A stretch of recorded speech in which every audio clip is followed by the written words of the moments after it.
It's time to settle the score, or credit score that is. Credit scores can often be confusing and a little overwhelming to figure out, but Axias founder Chris Pfanstiel is here for today's Money Talks to provide some clarity. And so let's just dig in for people who may not really understand their credit score. What is it? Why is it so important? Sure. So your credit score is really like your report card. Yeah. Where it's telling lenders how reliable of a borrower you are. And for everybody, that may mean something different. For some folks, it's whether they can qualify to buy a house or not. For others, it's just what's the rate on their auto loan. Or some credit cards can be affected. And it even affects your homeowners or your auto insurance pricing sometimes. Yeah. So it's very important as it affects and ripples through other parts of your finances beyond just getting a loan. So let's talk about the actual score, because the number can be different from the different three, Experian and TransUnion and, come on, help me out here, Equifax. Equifax. Oh, I knew I was going to get it. You got it. So why is it that we see different numbers from them?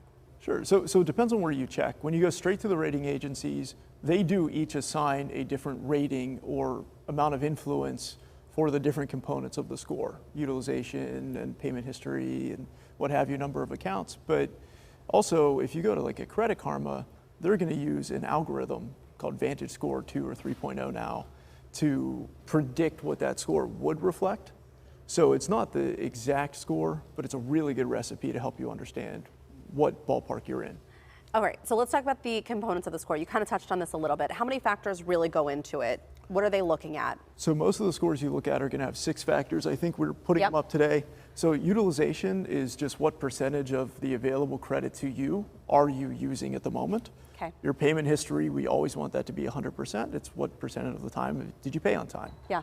Your number of accounts is just a function of how many loans or credit cards you have. Contrary to popular belief, we actually want that to be a lot. Really? Yeah, everyone thinks it's the opposite because you can max them out and get into trouble.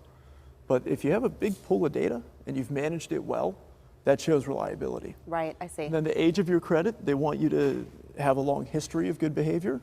And then there's derogatory remarks or the times you got in trouble, and hard inquiries are the times you ask to borrow money. Well, and that's the one that gets me, because if people also ask to run your credit, does that reflect poorly? Is that considered a hard inquiry? It can be. Yeah. If you're asking them, if they're asking to run credit so you can take out a credit card or buy a vehicle, that is a hard inquiry, and it only costs about 1 to 2% of your score. Okay. And you get that back quickly. So one hard inquiry is okay. 5 or 10 consecutive can start to have a real impact.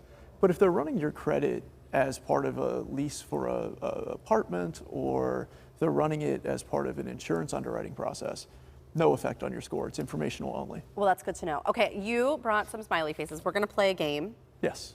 And you're going to ask me some questions. I don't know them. So you're going to ask them, and I'm going to try and guess. Yes. Based on, okay. So all right. smile if you think it's good for your score, frown if you think it's bad. All right, okay. I think I'm ready. All right, so let's start with number of accounts. If you have 15 credit cards, is that generally favorable or unfavorable? Well, I have follow-up questions. I'm going to say favorable, but I have follow-up questions. Hit me. Well, are you paying them off, or do you have credit cards and they have high balances? Assuming that you're paying your bills. Okay, then yes. Yes, very favorable. Okay, good. Payment history, let's say it's 90%. I'm going to say this is going to affect poorly on you. Okay. It will. We want 99 and 100 every time. Okay. What about a utilization or usage of 18%? Bad?